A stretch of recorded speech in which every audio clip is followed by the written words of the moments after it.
Hello everyone, this is भावना। आप सभी का स्वागत है कॉलेज विद भावना में। तो कैसे हैं सभी? अच्छे होंगे। बहुत प्रेशर हो रहा है, बैक टू बैक पेपर हो रहे हैं, अच्छे जा रहे होंगे पेपर। आपका जो नेक्स्ट एग्ज़ाम है नॉलेज लैंग्वेज करिकुलम का है, तो उसके वेरी शॉर्ट हम करने वाले हैं। अब वेरी शॉर्ट करेंगे और रात तक आपको शॉर्ट मिल जाएंगे। फिर कल देखते हैं अगर लॉन्ग की मैराथन में करा पाई तो ठीक है। मतलब रेडी कर रही हूँ, पीपीटी वेरी शॉर्ट की हो गई है, अब शॉर्ट की करूँगी, फिर उसके बाद लॉन्ग को मर्ज करूँगी और कुछ उसमें ऐड करूँगी जो एक दो क्वेश्चन रहते हैं। तो वेरी शॉर्ट करने वाले हैं हम। वीडियो में बिल्कुल एंड तक बने रहना है। जो फर्स्ट ईयर वाले हैं वो जो भी वीडियोस चैनल पे अवेलेबल हैं, जो प्लेलिस्ट बनी हुई है, आप वो लोग वो देख लीजिए जितनी भी मैराथन मैंने कराई हैं, ठीक है। सेकेंड ईयर वालों का साथ साथ मैं करा रही हूँ, करा देती अब तक, लेकिन प्रॉब्लम हो गई थी बीच में।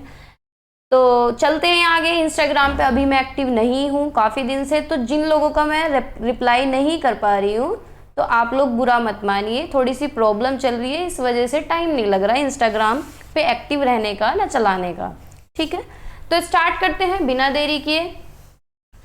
2023 से लेके 2017 तक के पेपर मैंने रखे हैं, ये रहे वेरी शॉर्ट क्वेश्चन, ये सारे करने वाले हैं।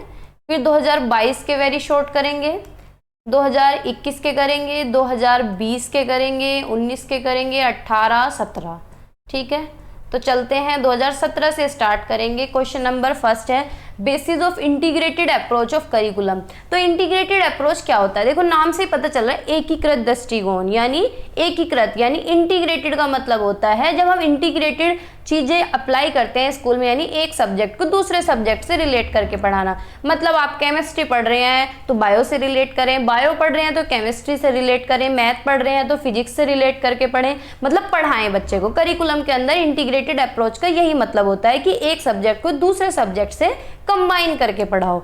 तो integrated approach to curriculum involves combining subject and learning experience to create connection across different areas of study. यानी एक सब्जेक्ट का दूसरे सब्जेक्ट के साथ क्या करना है, कॉम्बिनेशन करना है, कनेक्ट करना है एक सब्जेक्ट को दूसरे सब्जेक्ट के साथ। इस मेथड से क्या होता है, लर्निंग कोहेसिव हो जाती है और रेलिवेंट हो जाती है। बच्चे लिंक करके पढ़ते हैं, अच्छा ये चीज हमने वहां पढ़ी थी, यहाँ लिंक कर लेते हैं। तो बच्चे क्या है, लिंक कर लेते हैं और उनकी लर्निंग भी बढ़ती है, अंडरस्टैंडिंग भी बढ़ती है और वो नॉलेज को रियल वर्ल्ड में अप्लाई करते हैं, ठीक है। ये मतलब है किसका, एकीकृत दृष्टिकोण का। एक इंडियन फिलोसोफर बताना है तो महात्मा गांधी जी हैं।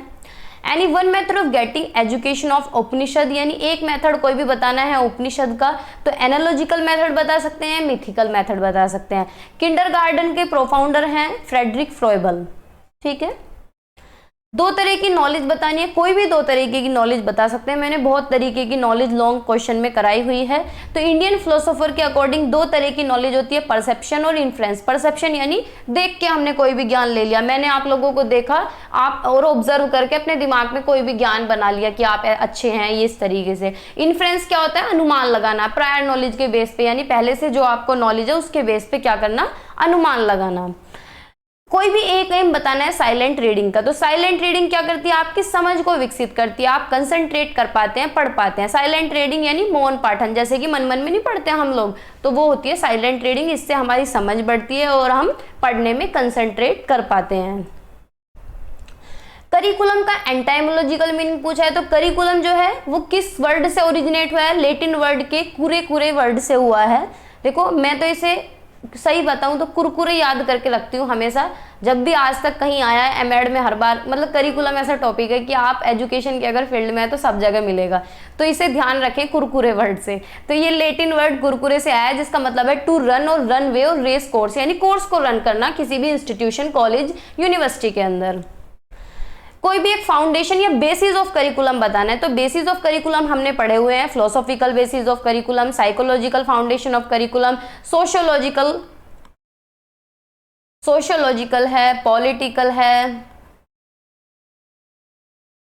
ठीक है। तो दार्शनिक, मनोवैज्ञानिक और सामाजिक और राजनीतिक, तो कोई भी दो लिख सकते हैं, कोई भी एक पूछा है तो एक लिख सकते हैं। हिल्डा टाबा टीचिंग मॉडल का दूसरा नाम बताना है, देखो इसे इंडक्टिव मॉडल भी बोलते हैं। मतलब जैसे हायर एजुकेशन में एमएड में आप जाएंगे तो वहां आपको इंडक्टिव मॉडल क्वेश्चन देखने के लिए मिल सकता है, तो इसे इंडक्टिव मॉडल के नाम से भी जाना जाता है, या फिर इसे टाबा मॉडल भी खाली बोलते हैं। क्या बोलते हैं? टाबा मॉडल, ठीक है। कोई भी एक obstacle in the way of curriculum change, अगर हम कोई भी करिकुलम चेंज कर रहे हैं तो उसमें क्या बाधा आ सकती है, तो lack of professional development, professional development यानी व्यावसायिक विकास का अभाव। नेम द एजुकेशनिस्ट, किसने नेगेटिव एजुकेशन किसने दी है, तो रूसियो ने दी है नेगेटिव और पॉजिटिव एजुकेशन। दो रीजन बताने हैं स्लेंटेड राइटिंग के। स्लेंटेड क्या होती है, पेन झुका के कोई लोग नहीं लिखते, तिरछी तिरछी लिखावट लिखते हैं, बिल्कुल हाथ भी तिरछा मुंह भी, मतलब बिल्कुल ऐसे लेट जाते हैं कॉपी पे, तो वो तिरछी लिखावट होती है। उसके दो रीजन क्या है, इम्प्रॉपर पोस्चर वाइल राइटिंग, यानी जब लिखते हैं तो पूरा शरीर अजीब सा हो जाता है, जैसे कि स्कूल में देखिए जब पेपर देते हैं तो सारे लोग लिखने लगते हैं, तो कोई किसी की राइटिंग तिरछी होती है तो वो तिरछी बैठ के लिखते हैं, यानी उनका पोस्चर इम्प्रॉपर हो जाता है। इनकरेक्ट एंगल रहता है उनका लिखने का, कॉपी टेढ़ी कर रखी है, पेन भी टेढ़ा कर रखा है, हाथ बिल्कुल लिटा रखा है, तो ये दो रीजन है इसके। एक कैरेक्टरिस्टिक बतानी है अच्छी यूनिट की, तो यूनिट कैसी होनी चाहिए, कोहेरेंट होनी चाहिए, लॉजिकली स्ट्रक्चर्ड होनी चाहिए, जिससे कि लर्निंग जो है इजी हो जाए, समझना आसान हो जाए, ठीक है, यानी तरीके से होनी चाहिए। आप जैसे कि हम कोई भी साइंस की बुक, किसी भी सब्जेक्ट की बुक पढ़ रहे हैं, तो यूनिट क्या है कि स्ट्रक्चर्ड तरीके से होनी चाहिए, कि भाई शॉर्ट टॉपिक या टॉपिक की स्टार्टिंग ऐसी होनी चाहिए कि कोई भी बच्चा पढ़े या टीचर पढ़े, कोई भी पढ़े तो समझ में आ जाए चैप्टर, है ना। दो लेवल बताने हैं यूनिट के, तो लेवल मंथली प्लान हो सकता है, ईयरली प्लान हो सकता है, वीकली प्लान हो सकता है।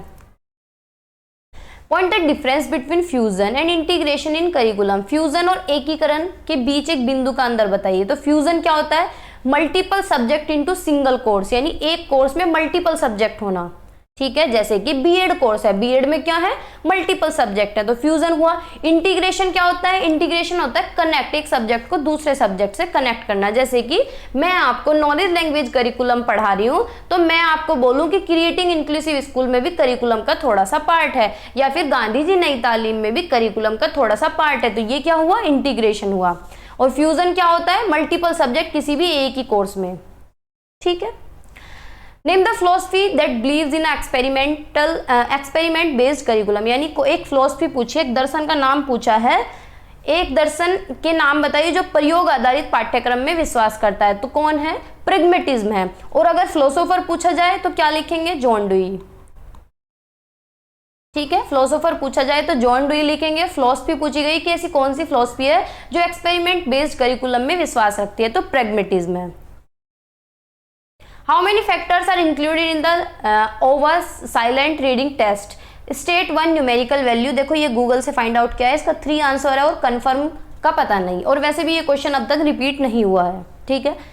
Knowledge is concrete in nature, यानी ज्ञान प्रकृति में ठोस है, तो फॉल्स है। Schema is always objective, false है। स्कीमा क्या होता है, पॉकेट ऑफ इन्फॉर्मेशन, यानी हमने कोई भी चीज देखी हमारे दिमाग में इमेज बन गई, तो ऐसा तो है नहीं कि वो वस्तुनिष्ठ है, सब्जेक्टिव भी हो सकती है, ऑब्जेक्टिव भी हो सकती है, कभी कभी हमारी सोच बदल भी सकती है, बदलती रहती है। कोई भी चीज हमने देखी, ठीक है, स्कीमा बन गया, फिर हमने कोई और चीज देखी, या तो उसमें हम ऐड करेंगे, उसे चेंज करेंगे, तो बदलती रहेगी, तो यानी क्या होगा, फॉल्स होगा। One of the focus of silent reading is to avoid the burden of attention to pronunciation, यानी साइलेंट रीडिंग का एक फायदा क्या है कि हमें हमारे ऊपर जो बर्डन होता है ना कि प्रोनाउंसिएशन अच्छी होनी चाहिए, इसमें ये बर्डन नहीं रहता, तो सही बात है, ट्रू है, ठीक है। हमें क्या करना है, उच्चारण पर ध्यान देने के बोझ से बचना है, यानी बोझ से बच जाते हैं हम। प्रोनाउंसिएशन कौन सुन रहा है, मन मन में तुम कुछ भी वर्ड को प्रोनाउंस करो तो कौन तुमसे पूछ रहा है कि गलत बोल रहे हो, है ना, तो क्या होगा, ट्रू होगा। 2019 का paper, full form of NCF की full form national curriculum framework. देखो फुल फॉर्म आपको वैसे भी याद होनी चाहिए, क्योंकि ज़्यादातर किसी भी पेपर में मतलब नहीं है कि कौन सा पेपर है, नॉलेज लैंग्वेज का चाहे असेसमेंट का, कोई भी फुल फॉर्म पूछ सकते हैं एजुकेशन से रिलेटेड, जैसे कि एनसीटी की कहीं भी पूछ लेता है, एनसीईआरटी की कहीं भी पूछ लेता है, ठीक है, आरएमएससी की पूछ लेता है, सर्व शिक्षा अभियान की पूछ लेता है, तो इससे ये जो है फुल फॉर्म है ना, ये वैसे आपको नॉर्मली याद होनी चाहिए। Two importance of text book, देख लो एनसीएफ की फुल फॉर्म राष्ट्रीय पाठ्यचर्या की रूपरेखा। Two importance of text book, जो हम टेक्स्ट बुक यूज करते हैं, जैसे कि एनसीईआरटी, एक पाठ्य पुस्तक के कोई भी 2 महत्व या 2 फायदे बता सकते हैं, तो भाई उसमें कंटेंट सही तरीके से मिला होता है, एक स्टैंडर्ड इन्फॉर्मेशन हमें मिलती है। अब जैसे कि कोई भी हमें डेट देखनी हो तो बहुत बार डेट मिसमैच हो जाती है, लेकिन हम एनसीईआरटी पे जाते हैं कि एनसीईआरटी में जो चीज़ है वो ऑथेंटिक है, ठीक है, तो स्टैंडर्डाइज इन्फॉर्मेशन मिलती है और स्ट्रक्चर्ड कंटेंट मिलता है, और ये रिलायबल है, यानी बहुत अच्छी है टीचर्स के लिए भी और स्टूडेंट के लिए भी, यानी रिलायबल है, विश्वसनीय है। दो डिफरेंस नॉलेज और इन्फॉर्मेशन में बताने हैं कि नॉलेज क्या होती है। Knowledge is organised and processes information that is understood and applied. Knowledge क्या होता है, जो हम जानते हैं वो नॉलेज है, यानी ज्ञान क्या है, जो हमें पता है। तो नॉलेज क्या है, ऑर्गेनाइज्ड है, प्रोसेस इन्फॉर्मेशन जो हम समझते हैं और अप्लाई करते हैं, यानी जो हमें समझ है उसी की तो अप्लाई करेंगे।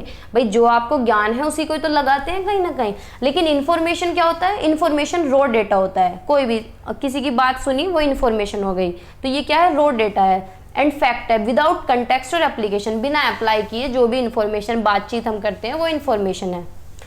डिफाइन टीचिंग, टीचिंग क्या है भाई, पढ़ाना क्या है, नॉलेज को इम्पार्ट करना यानी ज्ञान देना, स्किल्स डेवलप करना, वैल्यूज डेवलप करना, किसके माध्यम से, इंस्ट्रक्शन के माध्यम से और गाइडेंस के माध्यम से, ठीक है, यानी मार्गदर्शन देके और निर्देश देके क्या करना, शिक्षार्थियों को ज्ञान प्रदान करना, उनकी कौशल डेवलप करना, उनके अंदर मूल्य डेवलप करना। करिकुलम का क्या मतलब है, करिकुलम एक प्लान्ड सेट है, प्लानिंग होती है इसके अंदर लेसन आ जाता है, कोर्स आ जाता है और एकेडमिक कंटेंट आ जाता है, जो कि ऑफर कौन करता है, कोई भी इंस्टीट्यूशन, कोई भी कॉलेज, कोई भी university. Teaching and training are synonym word, synonym नहीं है, फाल्स है, ठीक है। ट्रेनिंग में हमारी स्किल डेवलप होती है और टीचिंग में हमारी नॉलेज डेवलप भी होती है और नॉलेज हम इम्पार्ट भी करते हैं। Practice is very important in silent reading, तो ट्रू है, ठीक है, यानी अगर हमें मन मन में पढ़ना है तो उसके लिए थोड़ी सी प्रैक्टिस चाहिए, क्योंकि जैसे कि शुरुआत में आप साइलेंट रीडिंग कर रहे हैं, ऐसे ही आप हमेशा से तो आप बोल बोल के पढ़ रहे थे और अचानक से आपने मन मन में पढ़ना शुरू कर दिया, तो आपको पता ही नहीं चलेगा कि कहाँ से शुरू किया और कहाँ खत्म कर दिया, है ना।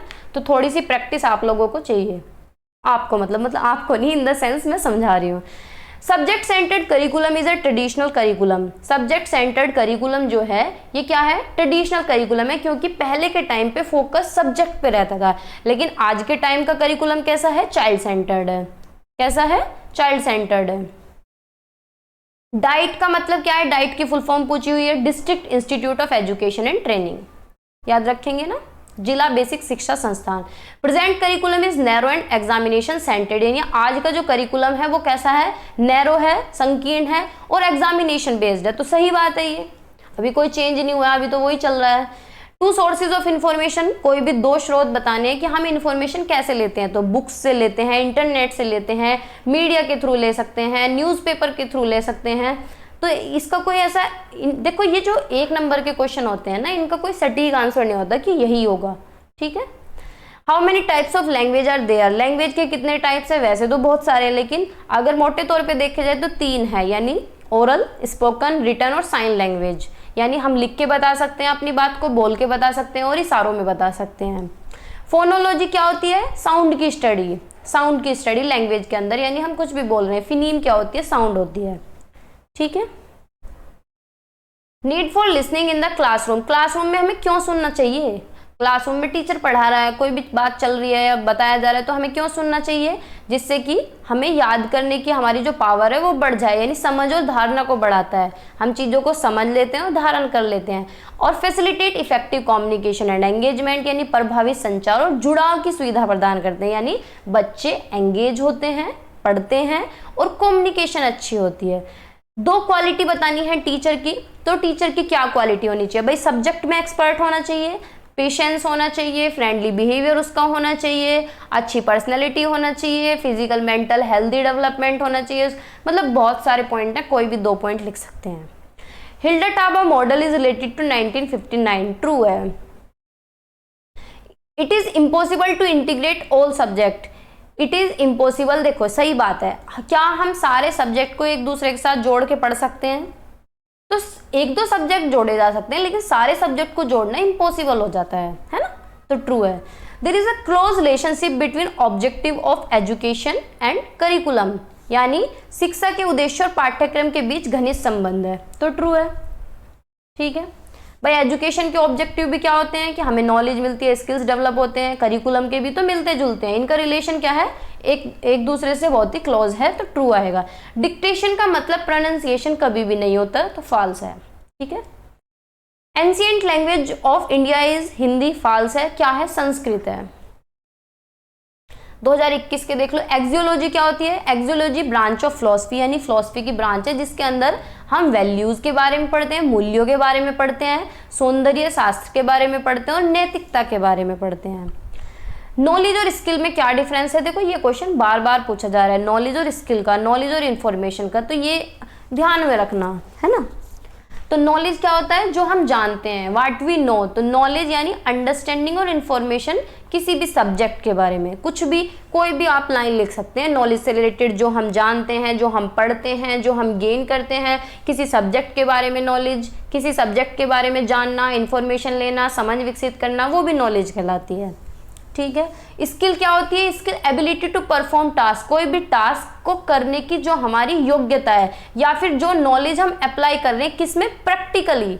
भाई प्रैक्टिकली तो हमारे अंदर कौशल, अब कहते हैं ना कि हर इंसान यूनिक है, क्योंकि हर इंसान के अंदर कोई ना कोई कौशल होता है। जब हम प्रैक्टिकली कोई चीज करके दिखाते हैं, खाने की बात है, खाना सब लड़की बनाती हैं, सब लेडीज बनाती हैं, लेकिन सब डालती तो वही है, नमक हल्दी मिर्च मसाले, है ना, लेकिन स्वाद अलग हो जाता है। लेकिन वो क्या है? वो स्किल है, सबकी स्किल क्या है?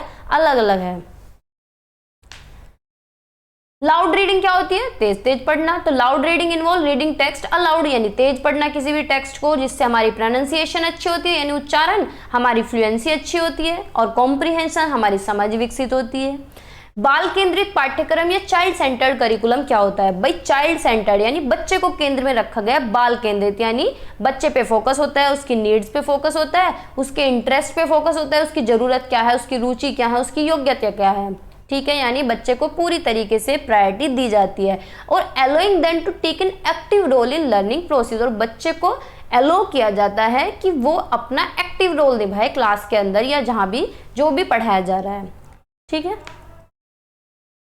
Right any two importance of text book, ये देखो ये क्वेश्चन भी रिपीट है।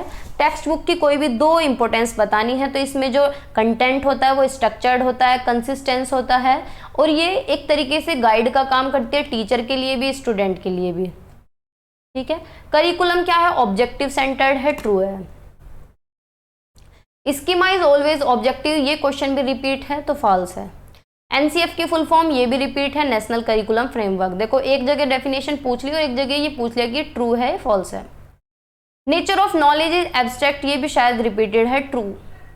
There is no difference between curriculum and content, तो ये फॉल्स है। देखो ऐसा तो है नहीं कि करिकुलम और कंटेंट में कोई फर्क नहीं है, फर्क है, क्योंकि करिकुलम के अंदर ओवरऑल एजुकेशनल प्लान आ जाता है, ऑब्जेक्टिव आ जाते हैं, मेथड आ जाते हैं, लेकिन कंटेंट के अंदर सिर्फ मटेरियल आता है, जो मटेरियल क्लास के अंदर पढ़ाया जाता है।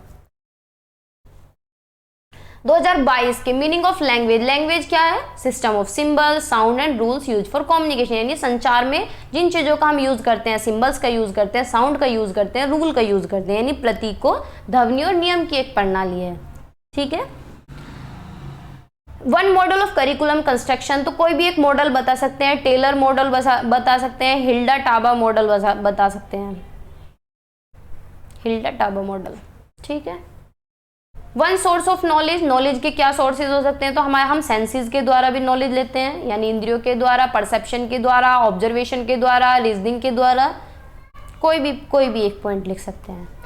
करिकुलम से क्या समझते हैं? तो करिकुलम क्या है? ऑर्गेनाइज सेट ऑफ कोर्स है, जिसके अंदर कंटेंट होता है, लर्निंग एक्सपीरियंसेस होते हैं, कोर्सेज होते हैं, जो कौन प्रोवाइड करता है? कोई भी एजुकेशनल इंस्टीट्यूशन। इवेल्युएशन स्कीम बतानी है करिकुलम की, तो फॉर्मेटिव इवेल्युएशन बता सकते हैं, रचनात्मक या फिर सम्मेटिव बता सकते हैं, योगात्मक, ठीक है, या फिर डायग्नोस्टिक बता सकते हैं। डायग्नोस्टिक को हिंदी में क्या बोलेंगे? Concept of interaction in teaching, interaction, शिक्षा में अंत्यक्रिया की अवधारणा क्या है? इंटरेक्शन क्या होता है? बातचीत करना, इंटरेक्ट होना एक दूसरे से, अंत्यक्रिया करना, एक्टिव कम्युनिकेशन करना। आप मेरे सामने बैठे हैं, हम लोग क्या कर रहे हैं? इंटरेक्ट कर रहे हैं, पढ़ रहे हैं। तो इंटरेक्शन क्या है टीचिंग के अंदर? कि एक्टिव कम्युनिकेशन और एंगेजमेंट किसके बीच में? टीचर और स्टूडेंट के बीच में, जिससे कि लर्निंग को सुगम बनाया जा सके, ईजी बनाया जा सके। एक्सप्लिसिट नॉलेज से क्या समझते हैं? सुस्पष्ट ज्ञान। तो explicit knowledge is information that is easily communicated, जो इजीली कम्युनिकेट हो जाए, जिसका संचार आसानी से हो जाए, डॉक्यूमेंटेड है, शेयर कर सकते हैं, जैसे कि कोई भी फैक्टर, कोई भी प्रोसीजर है। ठीक है, जैसे कि मैं अब आपको वेरी शॉर्ट करा रही हूँ, तो इसमें फैक्ट है, प्रोसेस है, तो हम इजीली कम्युनिकेट कर रहे हैं, ये क्या है? एक्सप्लिसिट नॉलेज है। वन फंक्शन ऑफ लैंग्वेज, तो लैंग्वेज का क्या काम है? कम्युनिकेशन का है, संचार का है, विचारों का आदान प्रदान है, बहुत सारे फंक्शन है। मैसेजेस आ रहे हैं बच्चों के, कितना अच्छा लगता है ना जब फीडबैक मिलता है, अच्छा पेपर गया है, अच्छा पेपर गया है। Concentric approach in curriculum. Concentric approach curriculum is a system of learning that uses physical and visual aids to build a child's understanding of abstract topic. यानी कोई भी abstract topic हो उसमें बच्चे की understanding develop करना क्या कहलाता है? concentric approach कहलाता है। कैसे डेवलप करते हैं हम? फिजिकल और विजुअल एड्स के द्वारा। विजुअल एड्स क्या होती है कि कोई भी चीज दिखा के बच्चे को पढ़ाना, प्रदर्शन करके पढ़ाना, एग्जाम्पल्स के थ्रू पढ़ाना, फिजिकली पढ़ाना। ठीक है। How does language operate? Language operate कैसे होती है? भाषा कैसे संचालित होती है? तो भाई सिंबल्स के द्वारा होती है, रूल्स के द्वारा होती है। रूल्स के द्वारा हम मीनिंग को कन्वे करते हैं।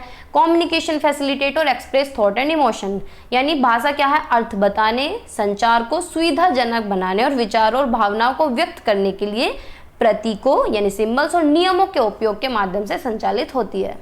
ठीक है। यानी कैसे ऑपरेट करते हैं हम भाषा को? किसके माध्यम से? रूल्स के माध्यम से, सिंबल के माध्यम से, कम्युनिकेशन के माध्यम से, एक्सप्रेशन के माध्यम से, है ना। बहुत तेज तेज पढ़ा रही हूँ शायद।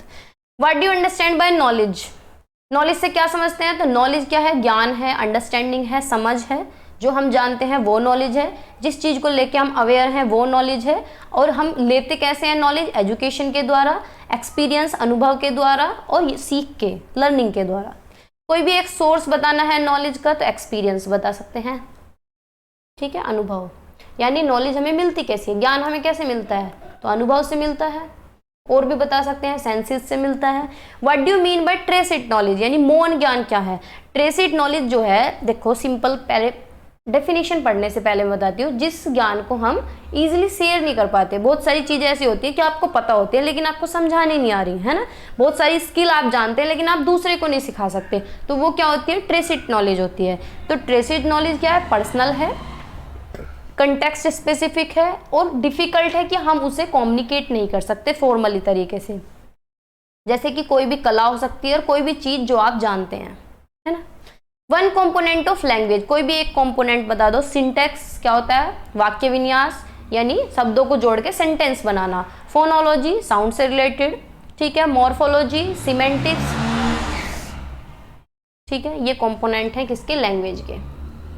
Concept of interaction in teaching, देखो अभी पीछे भी आया था। टीचिंग में इंटरेक्शन का क्या मतलब है? स्टूडेंट और टीचर के बीच में इंटरेक्शन होना, एक्टिवली एंगेजमेंट होना, जिससे कि लर्निंग को फैसिलिटेट किया जा सके, सुगम बनाया जा सके।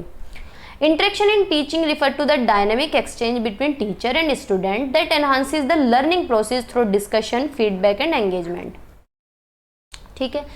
डेफिनेशन लैंग्वेज की, लैंग्वेज क्या है? Structured system of communication used by humans consisting of sound, symbols and rules. यानी भाषा क्या है? विचारों का आदान प्रदान करना। ठीक है। Perception and influence in context of knowledge. Perception क्या होता है? डायरेक्ट सेंसरी एक्सपीरियंस, यानी आंखों से कोई भी चीज देखी और इमेज बना ली या फिर ज्ञान ले लिया। इन्फ्लुएंस क्या होता है? इन्फ्लुएंस होता है अनुमान के बेस पे, logical conclusion drawn from the perception and other information, यानी या फिर प्रायर नॉलेज। पहले से आप कुछ जानते हैं, उसके आधार पर आपने कोई भी चीज देखी और अनुमान लगा लिया, अच्छा ऐसा है। और परसेप्शन होता है जो आप अपनी आंखों से देख रहे हैं और तब एक्सपीरियंस ले रहे हैं। One form of correlation, correlation की कोई भी एक फॉर्म पूछिए तो पॉजिटिव कोरिलेशन हो सकता है, नेगेटिव कोरिलेशन हो सकता है। देखो ये टॉपिक किसका है पता है? ये है असेसमेंट फॉर लर्निंग का टॉपिक है तो कोरिलेशन इसमें भी। One advantage of integrated curriculum construction, क्या फायदा है इंटीग्रेटेड करिकुलम का? तो इससे एक डीपर अंडरस्टैंडिंग डेवलप होती है और कोई भी बच्चा कनेक्ट बना पाता है, यानी कनेक्ट कर पाता है एक सब्जेक्ट को दूसरे सब्जेक्ट से। ठीक है। विभिन्न विषयों की अवधारणा को जोड़कर गहरी समझ को बढ़ावा देते हैं। One skill of language communication, तो कोई भी एक स्किल बता सकते हैं कि स्किल कौन सी होती है? LSRW, listening, speaking, reading, writing, है ना। सुनना, पढ़ना, लिखना और बोलना। फिर कहेंगे हिंदी में नहीं बोला, बस खत्म हो गया। ये थे आपके वेरी शॉर्ट क्वेश्चन, पिछले 6 या 7 साल के हो गए। और इसी तरीके से मे बी अगर PPT कंप्लीट हो गई तो रात तक अपलोड कर दूंगी शॉर्ट की भी वीडियो और लॉन्ग की भी कर देंगे। कल आपका पेपर है, पेपर से पहले आपको दे दूंगी सारा कंटेंट, स्पीड बढ़ा के देख लेना। थोड़ी सी डिले हो गई इस बार वीडियो, बस उस चीज़ के लिए माफ़ी चाहूँगी। बाय बाय, टेक केयर, पढ़ते रहिए, मुस्कुराते रहिए, मेरे साथ जुड़े रहिए।